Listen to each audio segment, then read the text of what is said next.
1977, George Lucas formed a legacy. The Force is with me, and I am with the Force. Inspired by mythology, his saga has become a passion for many.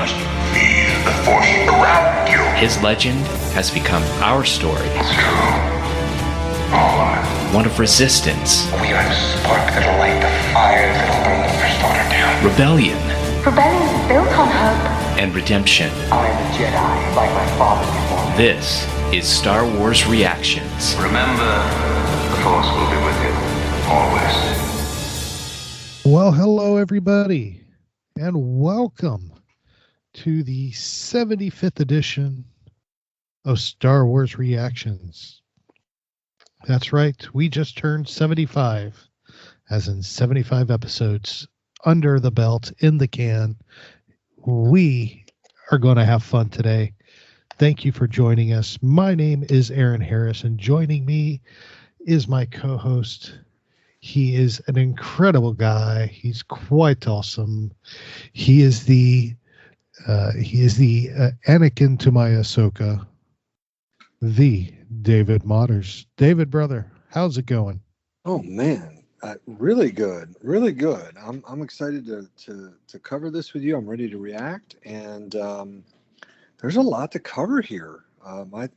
These last episode there was a ton. This one's got a ton, and so yeah, I'm excited. I'm ready to go, and we're gonna have fun tonight. Yes, we are. It's going to be great. I'm looking forward to this. We will be discussing the 7th and final chapter of the season of the Book of Boba Fett in this episode. So it's going to be so much fun.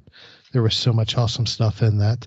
But before we do, we want to go ahead and just get some things out of the way. Of course, David, remember in the last episode I mentioned everything about my niece that was going on with her newfound love of Star Wars. So I got an update on that. So Saturday, I get a message from my sister telling me that they have completed all 11 movies, Star Wars movies. She watched all 9 of the Skywalker saga and Rogue One and Solo. Watched them all in 4.5 days. Fortunately, they live up out west, so they were in that snow day, so she got to watch them literally back to back. And according to my sister, my niece loves them. She is now obsessed, according to my sister. I love it. Matter of fact, she told me that that my niece has already picked out their costumes for Halloween. My niece is going to be Princess Leia, while my sister is going to be Padme. Nice. Nice. Your sister, this is the ultimate get back on her. It's like I told my mom. I was talking to my mom about it, and I'm like, I have had so much fun enjoying my sister's torment from 1,000 miles away. It has been so much fun. And it was great. And I was talking to her about it. Apparently I asked her, I go, okay, well, she's watched all 11. Which one is her favorite? And she goes, The Rise of Skywalker is. I'm like, okay, cool. Good one. I go, and then she adds, yeah, the first one, the original one from the old, is the one she doesn't like the most. And they're talking about 1977, A New Hope. And then she goes, well, which one's your favorite? And I go, well, A New Hope. Right. So my sister got a kick out of that. And then she goes, well, her second favorite's Revenge of the Sith. I'm like, well, that's my second favorite too. Bravo. So, and she's like, yeah, she liked that one. I'm like, yeah, I do too. I said, now what? Then I dropped the bomb on my sister. I said, now if she really wants to enjoy that movie even more, she needs to sit down and watch all 7 seasons of the Clone Wars. Watch that Anakin Obi-Wan dynamic and how they really are like brothers, and it will change the entire perspective of that final battle. Mm. And she's like, don't. Just don't. Don't. You see, like, fortunately, she already started Clone Wars, and after an episode or two, she was like, nope, this isn't for me, and turned it off. I'm like, oh. I said, well, I can understand. I go, because you remember the first season, it was a little iffy. It's not the best one. I go, but as you go on, it gets a lot better. So make sure you tell her that. And she's like, I'm not going to tell her that. Well, she ended up telling her that because I got a message telling me that she is now several episodes into the Clone Wars and enjoying it. So, oh, you got to give it time. And oh, yeah. As you and I know, each season, it's unbelievable what they did. So she's going to love that. Exactly. She is. And she's going to love it. And I'm like, then I told her, I said, and just wait till that's done and you get into Rebels. You'll lose your mind. So yes. So my sister, my niece is now in fandom. I love it. And I'm loving it. So, I mean, to have those Halloween, it's February and like that's October and she's ready to go. That's awesome. Oh yeah. Yeah. It's all Star Wars now from what I understand. So she's passed off the Harry Potter wand for a lightsaber and I couldn't be more proud. Nice. So, all is well in the universe. Yes. She has come to the light side. So, all right. So, no, I just thought that was funny. I thought I'd share that. But, man, biggest news we got this week, and this was huge, David. And I know I sent you the picture as soon as the news broke. We got not only a poster, but a release date for the Obi-Wan Kenobi series. And it's not the date I was expecting. No. It is not the one I was expecting either. So the Obi-Wan Kenobi series on Disney Plus, of course, which will star Ewan McGregor and of course have Hayden Christensen in it as Darth Vader, is actually going to be released on May 25th, 2022, which will actually be the 45th anniversary of the first time we saw Obi-Wan Kenobi on the big screen. Oh, that's actually cool that they're doing it. And now that you say that, versus May the 4th. It's quite brilliant, actually. And it never crossed my mind that would be a possibility on a day. I wonder what they're going to do May 4th. But it's going to pale in comparison to the excitement I will have the morning of May 25th when I wake up to watch the Kenobi show. Oh man, I may have to take the day off work for that one now, just to make sure I sit down and soak the greatness in. And recover versus trying to recover at work, right? Exactly. I mean, my boss will understand. He knows I'm a Kenobi fan, so. But yeah, so May 25th, look for that. You can see the poster on our social media pages. I shared it and posted it immediately as I saw it come out. So be on the lookout. So go check that out. It is just absolutely incredible what they're doing. And I cannot wait for that show to come out. Do we know how many episodes it's going to be? As of right now, we do not yet. Okay. I didn't know if you heard anything. Okay. No, right. I haven't heard anything on that yet. Haven't heard anything about run times or number of episodes. I don't see it going any longer. This I know is they've made abundantly clear is a limited series. So it won't go more than one season. But so I'm at least I don't expect it to. So I'm thinking, so that I don't see it going longer than Book of Boba Fett. Yeah. I mean, 6-7 episodes, maybe. I don't know. But it'll be interesting to see. And of course, as we get that information, we'll pass it along to you because we all want to know about it, don't we? Oh man, absolutely. Perfect. Well, with that, we're just going to go ahead and jump into our discussion of this week's episode of the Book of Boba Fett, Chapter 7, the season finale. This episode was entitled In the Name of Honor. It was released February 9th, 2022, written by the fabulous Jon Favreau and directed by the incredible Robert Rodriguez. In a nutshell, Boba Fett's hold on Mos Espa is finally challenged when the Pykes attack and the war begins. And the fight through the cities incur. It is incredible episode. So let's just go straight into our initial reactions there.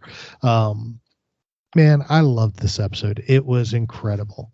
I was surprised at how much stuff they piled into one episode, because going into this episode, we had a lot of open storylines, a lot of loose ends, and a lot of stuff that everybody was questioning, how are they going to tie all this up with the end of the season?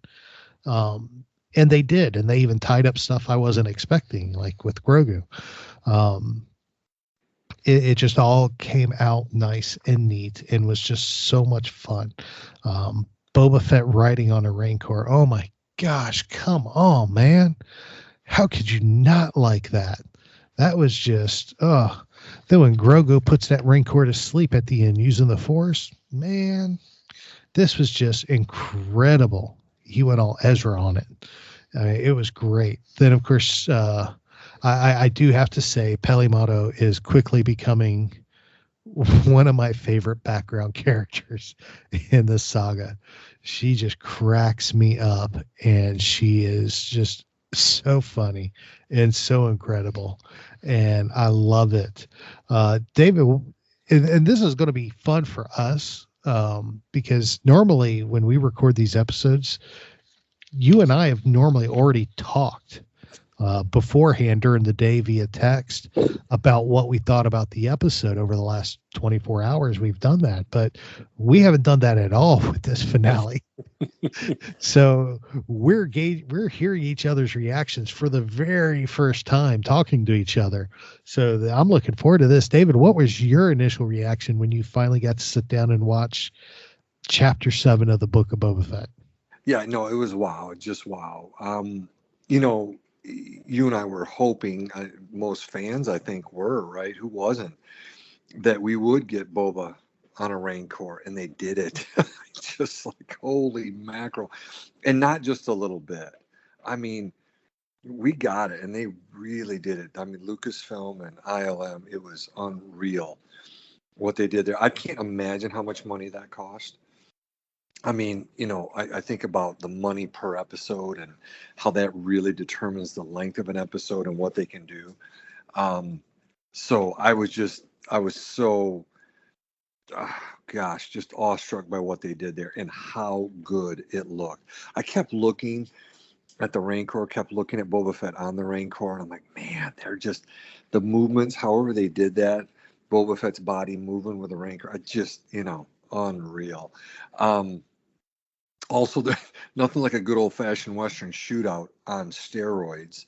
I mean, this started off with, some shooting, between Mando and Boba and Pykes, and then, oh my gosh, then you start bringing in the mods, you bring in Chrysanthemum, and then all of a sudden here comes, I guess they're called Scorpion droids, I believe. Oh my goodness, unbelievable. And then the battle between the Raincore and them. I mean, it just morphs into something so beyond a Western shootout. Just incredible. And then to move off of that, I really enjoyed R2 bringing Grogu to Tatooine, and ultimately to Mando. That was really cool. And seeing R2 landing there at Peli Motto's place, that was really cool. And then, of course, I really enjoyed the team up of Boba Fett and Mando, and especially using their jetpacks. I was wanting Boba to do more of that in earlier episodes, but I was really kind of hoping in the back of my mind they were holding back on that, and they really were. So, seeing Boba and Mando jetpack around, I just really love that and was really hoping they would do it. And again, they delivered on that as well. So, yeah, just those are some of my initial thoughts. I could keep going for a really long time, but yeah, didn't even mention Fennec going in and infiltrating the Pike stronghold and all that. So there's a lot to cover, including a little end scene, and we can talk about that more. But just incredible, buddy.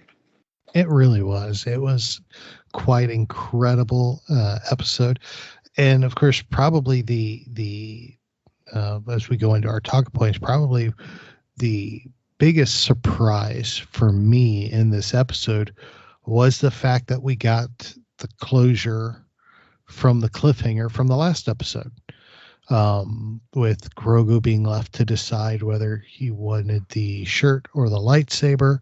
We find out almost immediately that he chose the shirt, and he's being returned to the Mandalorian, being returned to Din Djarin. And that honestly really surprised me. I almost expected that to be coming into season 3 of Mando's when we get that answer. I honestly thought they'd leave us hanging that long, because it wouldn't be the first time. So I really thought that's what we were going to get, and we didn't. And they actually had it happen where not only did he get flown in Luke's X-Wing, piloted by R2-D2. And it really, I mean, like I said, it surprised me. What were your reactions when that X-Wing came flying in and R2 returned Grogu at that point? Yeah, when that initial scene when it's kind of behind the X-Wing and you can see R2, I figured Luke wasn't in it, and I wasn't sure if Grogu would be in it, but I thought he would be. And so I am in complete agreement with you. I did not think they would reveal Grogu's answer until episode 1 of season 3, which I guess we kind of we've had a couple episode 1 and 2 of season 3 of the Mando already. But yes, in all honesty, I thought for sure they would hold that cliffhanger to the beginning of season 3 of the Mandalorian. Seeing him in that little shirt, I was getting nervous. I thought, oh my gosh, are they going to have one of the Pykes shoot him and then he's okay? But they revealed it underneath there. But fortunately, yes, he didn't get hit with any crossfire. But this will be interesting to see in Mando, if we see more of Luke and him talking to the Mandalorian and about these, obviously the decision, even Luke telling Mando that he presented him with that decision, and he chose to spend, more time with Mando. But there's a lot of opportunity there for more storytelling, in these seasons to come. But I'm with you. I was surprised that it was revealed so quickly.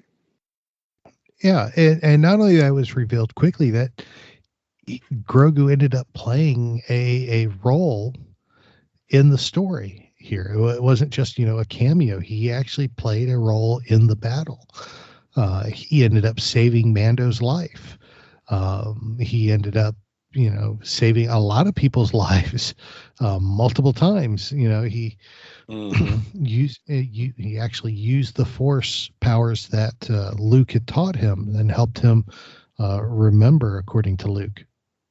Yeah. To not only take down one of the droids, but to connect via the Force with the Raincore and basically put it to sleep while it was rampaging the town after the battle was over.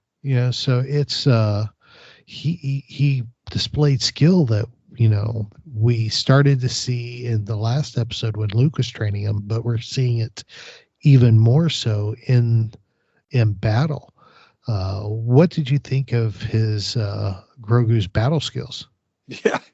Yeah, I mean, he didn't get tired as fast. Now he did get tired, and snuggles up with the Raincore, which is great. And even's got to kind of scooch a little bit and get a little bit closer to the Raincore there.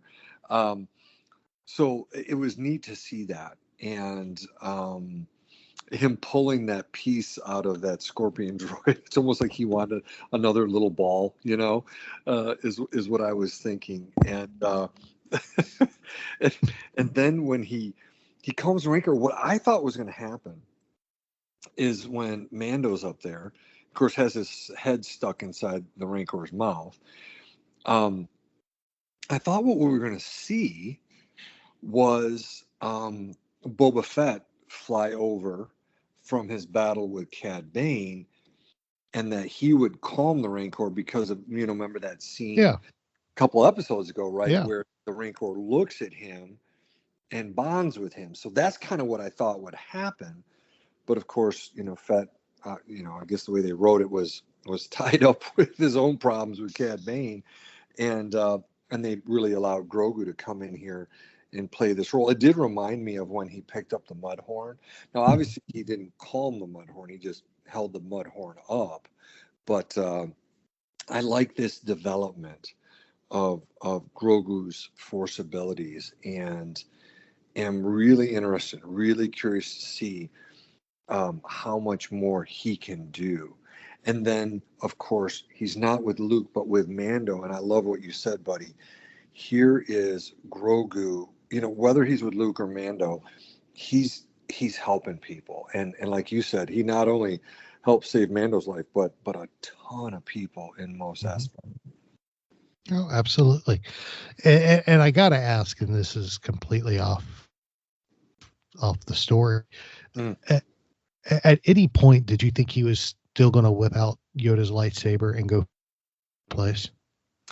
There was still part of me that wished that was going that especially against that droid when he walked out there.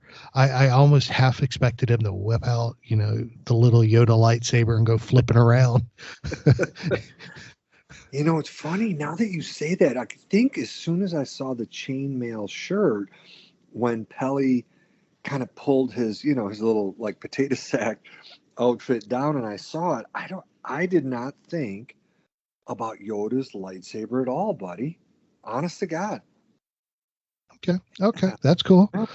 Yeah, that's cool. It's just something that popped into my mind. I'm like, that would have been really cool if he'd have just pulled it out, and just like Yoda did in Revenge or Attack of the Clones, where he was just kind of flipping all over the place the first time we saw him with his lightsaber.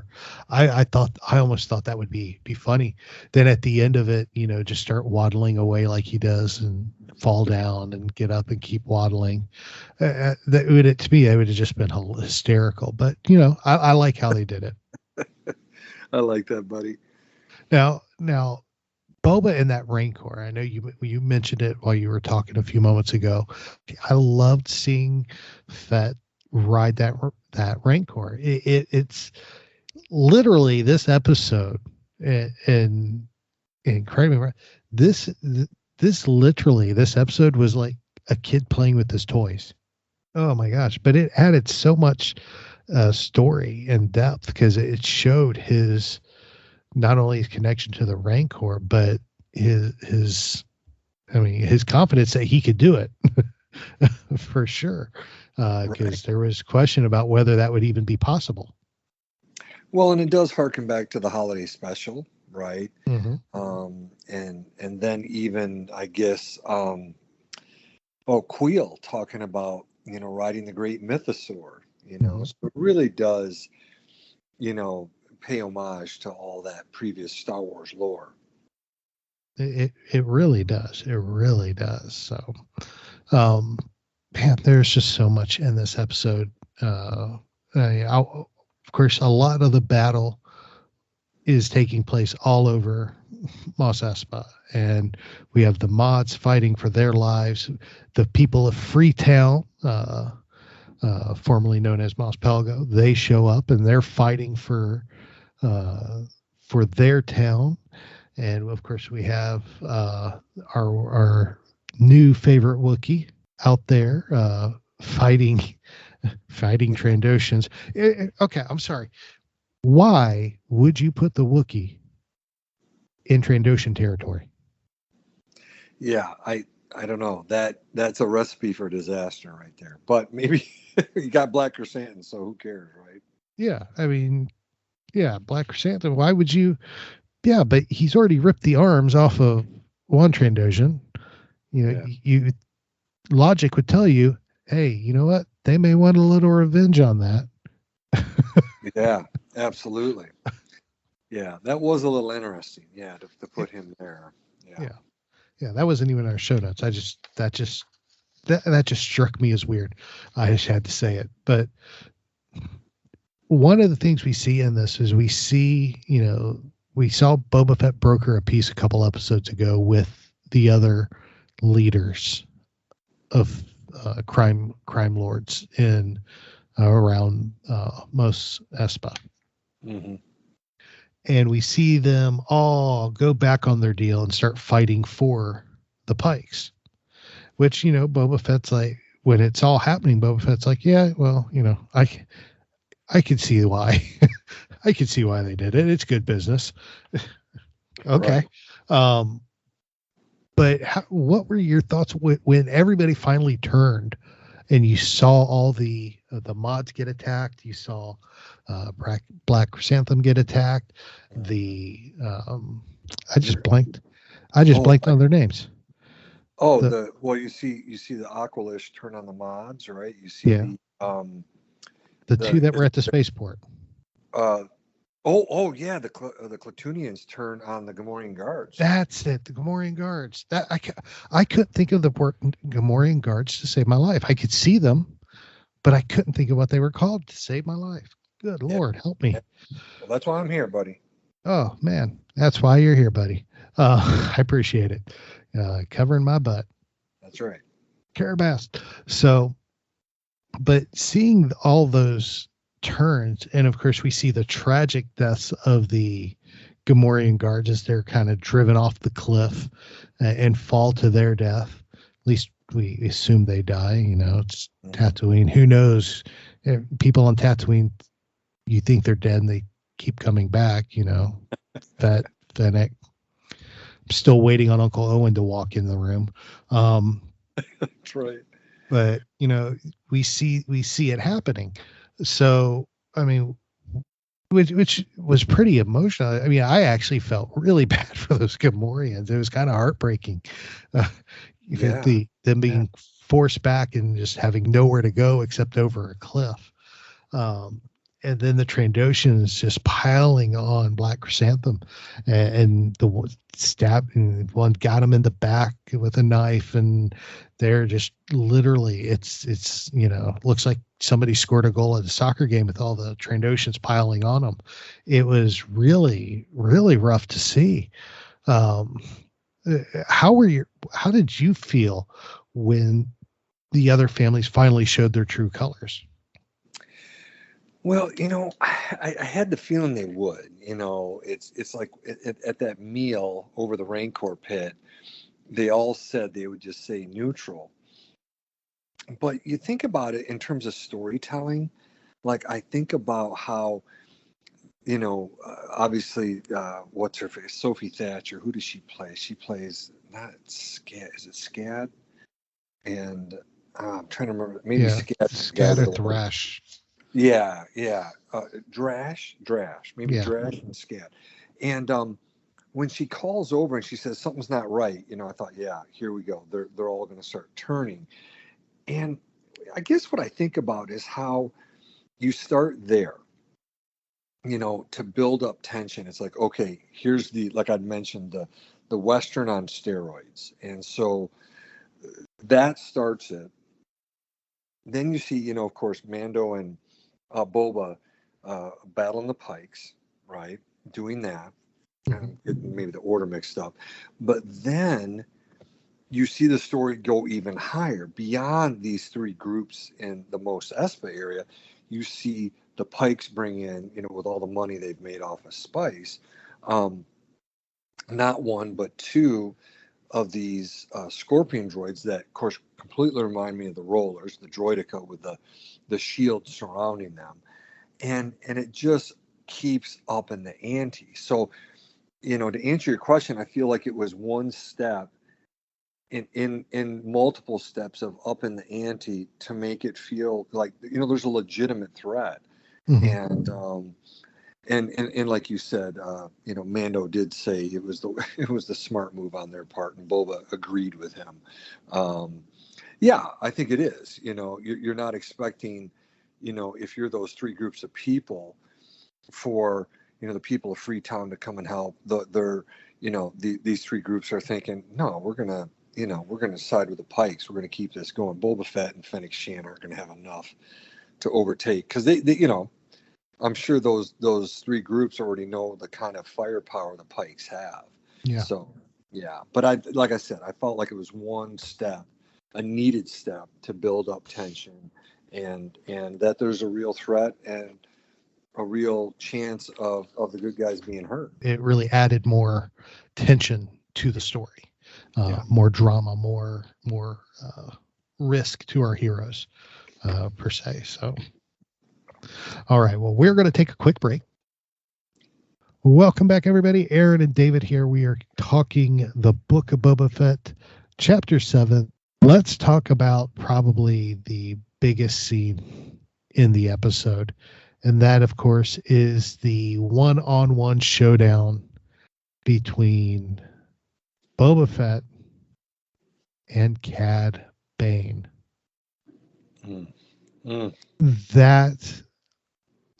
That was incredible. Dave, I got to know, when you first saw this scene, I don't even want to talk about it yet till I get your reaction. When you first saw this showdown between Fett and Bane, what did you think? Oh, man. Well, a couple things. One, I thought, oh, no. Bane, and he even said it, I'm still faster than you. And Boba doesn't deny it. And fortunately, Boba had armor on. The other thing I thought about is they kind of foreshadowed this, kind of at the beginning of the episode, where Bane's like, let's do this right now. And I thought that Fennec was a great psychologist and was whispering to Fett, don't do this now. You're emotional.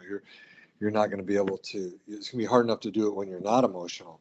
But, I also, had thoughts about, being at Star Wars Celebration in 2017 and seeing Dave Filoni present a clip, rough animated clip between Cad Bane and Boba Fett, and kind of intimating that that's how Boba got the dent in his helmet. Now, in this scene, obviously, Boba's already got the dent in the helmet, but this was incredible. And I thought, man, I didn't know if someone else was going to come in and help Boba, but by having Boba make a move and still show he's one of the best bounty hunters in the galaxy, I thought it really helped this come full circle in terms of Boba still has that killer instinct in him, and it was good to see that, and still a part of his character, but incredible. Oh, I couldn't agree more. It was absolutely incredible. And that whole high noon feel. And I loved how they brought him in. He comes walking in off the side street. Boba's on the Raincore. And not only does he take him down, he takes Boba off the Raincore. Right. And gets him on his level. And then they have that discussion about, I've talked, about everything that Cad Bane is talking about, everything that he's taught Boba Fett, and establishing that their relationship that they've had for years, that because they did work together. We saw that during the Clone Wars. Mm-hmm. So they are not no stranger to each other. And we see that in this conversation. And I loved seeing the fact that Bane is still faster than Boba. Mm. They almost have that master Padawan relationship, because Bane, he worked with him. He taught him some of the ropes, like he was with Aura Singh and Bosk, Cad Bane was one of the bounty hunters that kind of almost took him under his wing, per se, and kind of gave him an underground tour. So we see that almost master apprentice type relationship there, and come head to head, just like Anakin and Obi-Wan. And I loved it. You see Cad Bane still have the upper hand with speed. You're like, yeah, I've taught you, I've taught you everything you know, but I haven't taught you everything I know. You always have that one thing you hold back to give you the upper hand. And in this case, Bane, it was speed. Yeah. And it was just, oh my gosh, it was insane. And he shoots Boba, and Boba goes down. And you're like, man, how is this? It was crazy feeling. And then, of course, when he's just kind of standing over him, talking to him, he's like, I taught you everything. And he goes, but, it's all almost just that whole speech as he raises the gun to kind of, end it for Boba. And the next thing you know, Boba is swinging around his gaffy stick and taking down Cad Bane.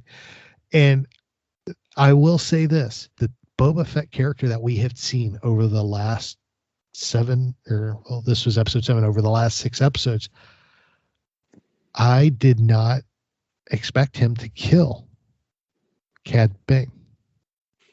Yeah, I didn't either.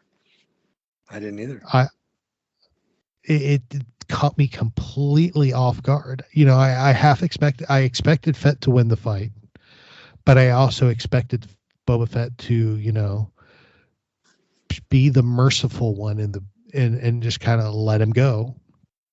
Don't you ever come back? You can go, and have him escorted off planet. Then, but I also half expected, him not to go. And so I almost kind of figured Fennec would end it, and she didn't. Boa did, with a gaffy stick. Yeah. It almost felt like it came full circle from when we saw him using that gaffy stick on the stormtroopers back towards the end of season 2 of The Mandalorian. Mm-hmm. Yeah. And I was thinking about your niece and how, when Boba is saying to Cad Bane, I'm not a little boy anymore, I immediately flashed back to the Clone Wars episodes. And I'm excited for her to see those. And but yeah, I just wanted to mention that as well. I love how they tied this in. And I wonder if back in the day, Dave Filoni, as they were doing the Clone Wars, if in the back of his mind he was playing the long game and thought about a showdown like this, I don't know, even before they thought about doing a Boba Fett series, or season, I don't know. I kind of feel like he probably did, because Dave's an incredible storyteller like George Lucas, Oh, absolutely. And you mentioned that the animation for the episode that they didn't do, and we in that animation you see both of them shoot. You see them both go down, and that scene leaves you, because I watched it actually literally right before we got on. That scene leaves you with Boba Fett's helmet laying on the ground smoking, where the dent is. But before it cuts to that helmet, you see them both shooting. It's a wide shot. You just see the two people standing up on each side of the screen. They both fire, and then you see them both go down. But what I loved about that animation is you have Cad Bane's hat almost floating to the ground. Right. In that. Yes. And then it cuts to, Fett's helmet smoking. It was just, oh my gosh, incredible. So obviously this was something that Dave had wanted to do for a while. And Robert Rodriguez brought it into the light. Yeah. Brought it into the light. Absolutely crazy. The final, another thing we want to talk about, because we mentioned Fennec, is, of course, she's not been in a lot of the latter half of the episode, which was a little surprising. Because I half expected her to show back up, but I loved how they told her story. She gets sent off by Fett to go to Mos Eisley, where the Pykes are headquartered, and basically take out their leadership. And she does. And that scene at the end, after all the fighting's done in Mos Espa, you see that scene in Mos Eisley. Mayor of Mos Espa is there, the head of the Pykes is there, and a couple of the guards and high ups there, and they're all talking, and he's like, "Yeah, we're leaving. We're out." Pykes are like, "Yeah, we're out. It costs us too much money. We've lost too many people." And then, of course, all the leaders of the groups that betrayed Boba are there, and they're like, "Yeah, no, you can't do that to us. You promised us you'd be here." And like, "Yeah, no, we've lost too many people. We're out." And next thing you know, you just see him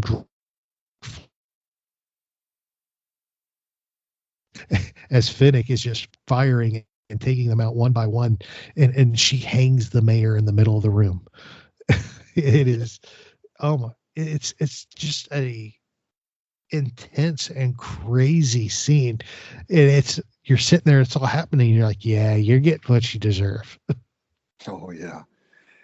And I'm glad they had her do this, because it still, I think, keeps, just like Boba finishing off Cad Bane, her doing this still keeps her established as kick butt, bounty hunter, assassin, and who can hold her own, and a very powerful character. And so I do really like that they had this scene for her, plus seeing all these bad guys get their comeuppance. Oh, absolutely. It's very much so. Fennec has always been established in the Mandalorian as the top, assassin for the Empire. So seeing her actually do that type of work really paid off. Yeah, absolutely.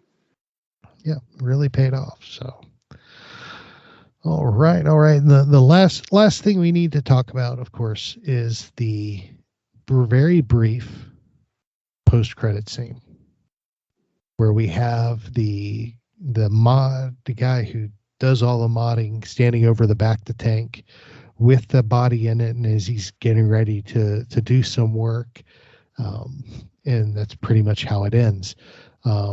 But we know it is Cobb Vanth in the tank, so Cobb Vanth is about to get some work done. So I think because they're showing us that, we're not done with Cobb Vanth yet. No, I think, it's interesting. When I watched it, I was like, wait, who is that? And I wasn't putting it together. And then I was looking at our show notes here, and I saw that you'd said, post-credit scene, Cobb Vanth. I'm like, of course it is. Jeez, oh Pete. Yes, it's Cobb Vanth. So thank you for bringing me up to speed. I'm like, wait, is this someone else I'm supposed to know who this is? Because I wasn't even thinking about Cobb Vanth. Well, you see, I neither was I. I was literally sitting there, and I was like trying for the life of me to figure out who this was. And I watched that end credit scene at least a dozen times, and just constantly backing up, trying to put two and two together. And I'm like, I know who this is, but I can't put my finger on it. I didn't know if they was, bringing somebody new in or what it was, Uncle Owen's going to sit up or what, because nobody dies on Tatooine. But, somebody online, I was talking to somebody online, and they're like, yeah, then when Cobb Vanth in the tank, I'm like, of course, it's Cobb Vanth. Yeah. Duh. And I went back and watched it a 13th time and went, yeah, that's Cobb. But I was thinking, though, it's really going to stink when he wakes up, though, because he still has his tank top on, or his not tank top, his turtleneck on. Right, the red turtleneck. Yeah, it's really going to stink when he wakes up, because that turtleneck's going to be on, and he's going to be soaking wet, and it's going to weigh 10 pounds more than it did before, soaking up all that bacta. Yeah. I'm sure he's not going to complain when he's actually alive and feels better. Yeah. It makes you wonder, though, what kind of mods is this guy going to do to Cobb Vanth? Exactly. No, that it's going to play out nice. I think it points to season 2. I don't think it would be a series just with him. I can't see that. Well, no, I can. Okay. I can, and here's why. What was one of the projects that was announced in 2020? Oh, Rangers in the New Republic? Yes. And what got shelved after the Gina Carano situation? Yeah. Rangers of the New Republic. Right. He's a marshal. He kind of would fit the mold. Wow, you're making a good argument, buddy. So, I could see, Tatooine, Western feel. I could see a revival of Rangers of the New Republic with him being the marshal for the New Republic on Tatooine. I think so. Yeah, because you wouldn't have Gina Carano on Navarro. No. Right? Have it more over here. Yeah. Yeah. Different Rangers, marshals across the New Republic. Yeah. I can dig it. Well, and and Timothy Oliphant, and this character Cobb Vanth, I think are pretty popular, and so I hear you. As soon as I said, I can't see him doing it, as soon as you mentioned that, I stand corrected. I could see it, and it would tie in nicely with everything they're trying to tie in here. Yeah, good point. Yeah, and he could, we would get to see the growth of Freetown, but he would also be traveling around Tatooine, Mos Espa, Mos Eisley, me making his rounds. He's got connections with Boba Fett now. He's got connections with Fennec and the mods. And it just because he's the marshal on Tatooine doesn't mean he'll stay on Tatooine. Yeah. He could be a part of a New Republic bounty hunt and go off on a New Republic posse.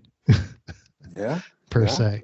So, there's a lot of opportunity, and Timothy Oliphant's a fantastic actor, and that's done these type of roles before. So I would be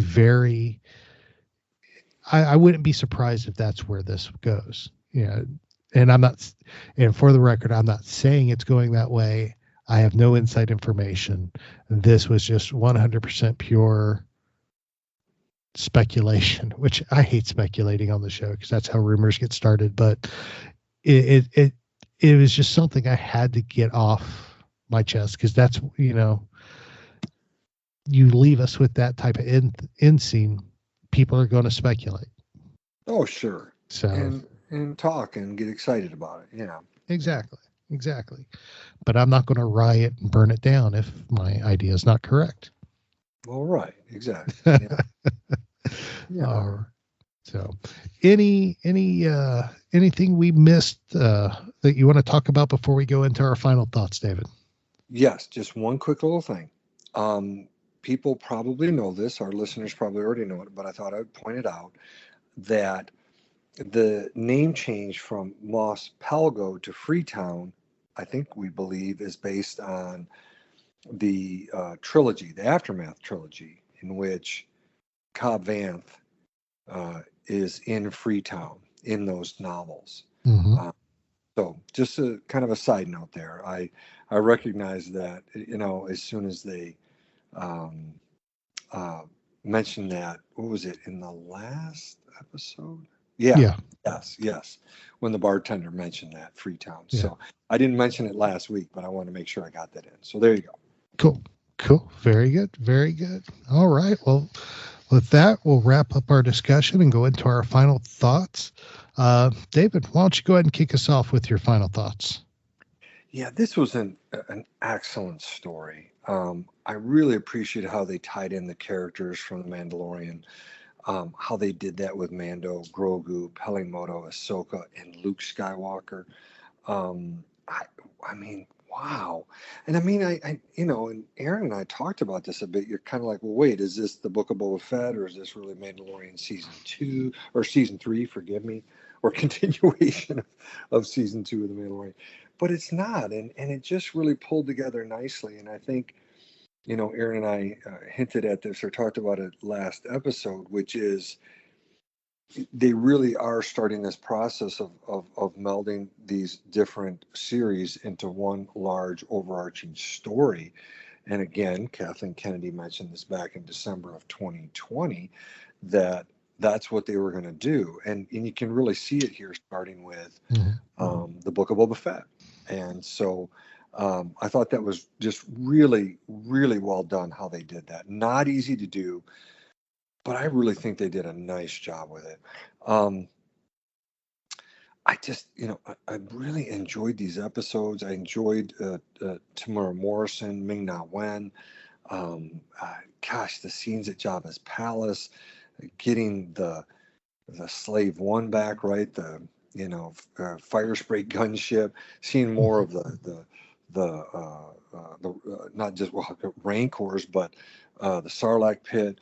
The building of that, rebuild of a Naboo starfighter, and I love that little tease at the end, like we were just saying a minute ago, for really, it looked like perhaps a season 2 of the Book of Boba Fett, or maybe, like Aaron said, maybe a tease for Rangers of the New Republic.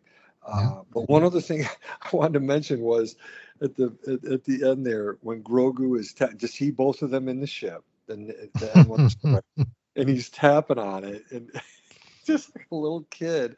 And of course, we know he loves flying around, and of course, he threw up his little blue cookies last season of Mando. To see them, hit the what is it, the turbo blast, or whatever it was, and he just loves that. And I thought that was such a fun little ending to the episode. So that was cute, and I guess I was going to mention that the humor in this was a lot of fun as well. So well done, bravo, great job, Dave Filoni, Jon Favreau, and Robert Rodriguez, and all the actors involved. Just incredible. Mm-hmm. Oh, it really was. It was absolutely incredible, and I gotta say, I loved this show. And it was incredible. I said this, and I want to say it was the last episode. We talked about it with the with what Dan Z posted on Twitter about looking at it as a book rather than a TV series, an episodic TV series, and doing that changed my entire perspective of the show. And I was enjoying the show before, but going back and looking at it as it would be if you were reading a book, I loved it. It was incredible. I loved what they did. They truly told a book. It was a book that they told, and it was incredible to have them take their time telling it from all the perspectives and the flashbacks and the chapters that didn't even have Boba Fett in it. Just like because there are chapters of books that don't have your main star in it. And it made it so much fun, so much excitement and adventure, and I loved every moment of this show. And this finale was perfect. It had everything. It had actions. It had laughs. It had suspense. It had Grogu. I mean, what more could you possibly want from the finale of a show? I mean, it was incredible what they did. And it left, it tied up the loose ends, completed a story, but left me wanting more. Which is exactly what they needed to do, and they did a fantastic job doing that. Now, of course, we do grade all these episodes just like we would do great. If you were in school, you get an A, B, C, D, or F for the episode. And of course, we watched this episode. This, for me, this season finale of the Book of Boba Fett, for me, was an A. It was great. It was good. It wasn't a plus plus plus material like the last episode, but this was definitely definitely an A. No questions asked. It was fantastic. David, how would you grade Chapter 7 of the Book of Boba Fett? Agreed with you. Solid A, not A plus plus plus plus. That was the first time that you and I did that. Was last episode. With Luke, Grogu, Ahsoka. Mandalorian going there, seeing the building of a Jedi temple there, Yoda's lightsaber. I mean, just unbelievable. Post Return of the Jedi, Luke Skywalker. Just I don't know how you top that. I mean, Rancors are cool, but Luke and Grogu and Force stuff. It's a tough one to beat. But the solid A, incredible episode, loved it, and just outstanding season, outstanding. Perfect. So, of course, we want to hear from you. Let us know what you thought of not only Chapter 7, but all of the Book of Boba Fett. And, of course, you can let us know online on any of our social media locations, whether that be Facebook, Instagram, or Pinterest at SW Reactions, or Twitter at SW Reactions Pod, or email us show@StarWarsReactions.com and let us know what you thought of the series. So we definitely want to hear what you believe about it. David, it is time for your psychology corner, my brother. Yes, sir. Over the last several episodes, we've been going over what's called the stages of change theory of change, a scientifically based and researched theory of change, and instead of just what I've said many times, instead of all of us trying to rely just on motivation to change. Motivation's fickle, it will come and go. So again, starting in January, I very much wanted to go over this with our listeners, make them good psychologists. And so let me just do a brief review of the first two stages of change. First one is pre-contemplation, where that person says, I don't need to change. And the place where they are is basically change is not wanted, needed, or possible. All right. Now, the second stage is called the contemplation stage. And this is where a person would say, I might change. And really where they are is with procrastination. And but they are starting to move a bit towards change, which leads us to stage 3, which is what I wanted to cover tonight a bit. Instead of saying, I don't need to change or I might change, the person says, I will change. Really, I will, And now what you see, there's a difference than in the first two stages, because now the person is actually committed to changing their behavior. They start to develop a plan. They might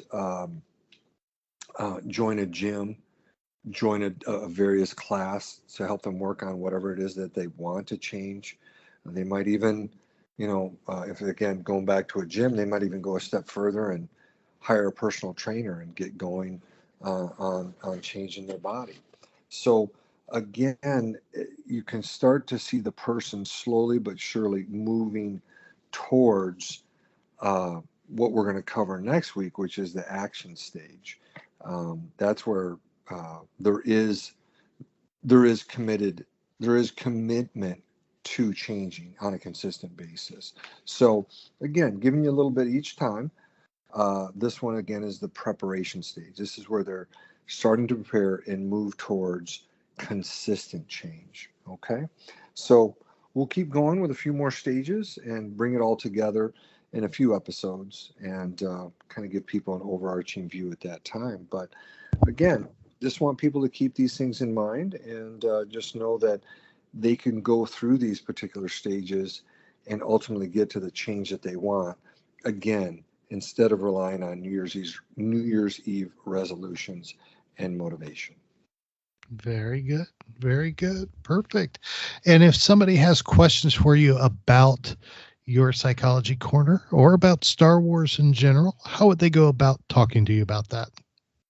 Yeah, 3 different ways. First one is Twitter.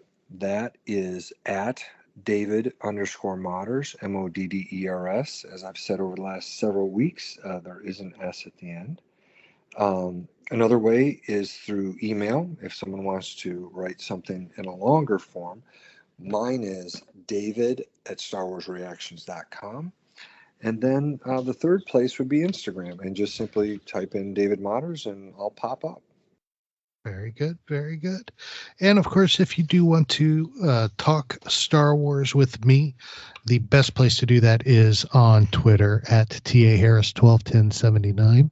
Or of course, you can always email me, Aaron@StarWarsReactions.com. David, you know what time it is? Time for us to get even more listeners, because these Star Wars dad jokes of the week are not groaners. Oh, wait. Oh, wait. They are. They are groaners. They are. Especially that last, the one I did in episode 73 that I made up on my own. Oh, brutal. Yeah, I mean, great. really good. Really good. It was brutal. It was brutal. This one isn't much better. All right. This week's dad joke of the week. David, what would Boba Fett be if his armor was made of stainless steel instead of Beskar? All right. I don't know. What would Boba Fett be if his armor was made of stainless steel instead of Beskar? A Mandalorian. Get it? DeLorean? Mandalorian? Oh, my. Do, do, do, do, do, do, do, do, do, do. Wow. Wow. We're going back to the future with that one. That does tie in pop culture. The 80s brings in the Mandalorian and Boba Fett. Oh my gosh. I think the after that joke, I think the first line of that Huey Lewis song really fits. Take me away. I don't mind. Yeah.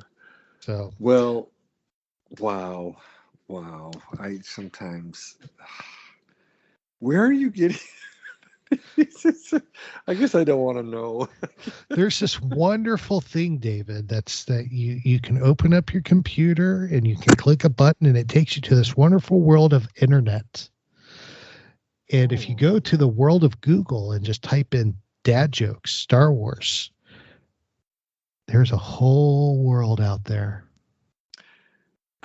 I do love how you time into these episodes, though. You've been really, really finding the ones that really, versus being like something about, a Star Wars joke about, the Emperor, which really doesn't have much to do with these episodes. So it's well done. If you want one of the Emperor, I can get you an Emperor joke. No, I'm saying I know you can. I'm just saying that you do make an effort to tie it into these episodes. So well done, sir. Yes, absolutely. So thank you. David, my friend, it has been a blast as always. Absolutely. And congrats to us on 75 episodes. 75. Can you believe it? Doesn't feel like it's been that many, buddy. No. I do need to tally up our other ones from Resistance reactions and Rebels reactions, and even some of the other ones I'd done with you, individual ones. I know you tallied yours up one time. I got to do that at some point here and just see how many I've done. I know you've done even more than me. So, but yes, congrats to you, my friend. Congrats to us. I'm really proud of us for sticking with this and doing this when a lot of podcasts don't go past 10, 15 episodes. So, yeah. So cheers to us, my friend. Cheers to us. And here's to another 75. Yeah, I love it. So we got a lot planned. It's going to be great. Thank you, everybody, for sticking with us for 75 episodes. And, hope you'll stick around for many, many more. We appreciate each and every one of you. Y'all are awesome. We're praying and wishing y'all the best in life and health and everything. Stay safe, and remember, this is your place for elegant discussion for a more civilized age. If you'd like to share your thoughts, you can email us at show@starwarsreactions.com for our show notes and the latest news from the Star Wars universe. Visit our website at www.starwarsreactions.com. You can also follow us on Twitter at SWReactionsPod or on Facebook at Star Wars Reactions. If you enjoy our show, please leave a review on iTunes. This podcast is not endorsed by the Walt Disney Company or by Lucasfilm Limited. It's intended for entertainment and informational purposes only. The official Star Wars website can be found at www.starwars.com. Star Wars. All names, sounds, and any other Star Wars related items are registered trademarks and or copyrights of Disney and their respective trademark and copyright holders. All original content of this podcast is the intellectual property of Star Wars Reactions unless otherwise indicated. Star Wars Reactions. Elegant discussion for a more civilized age.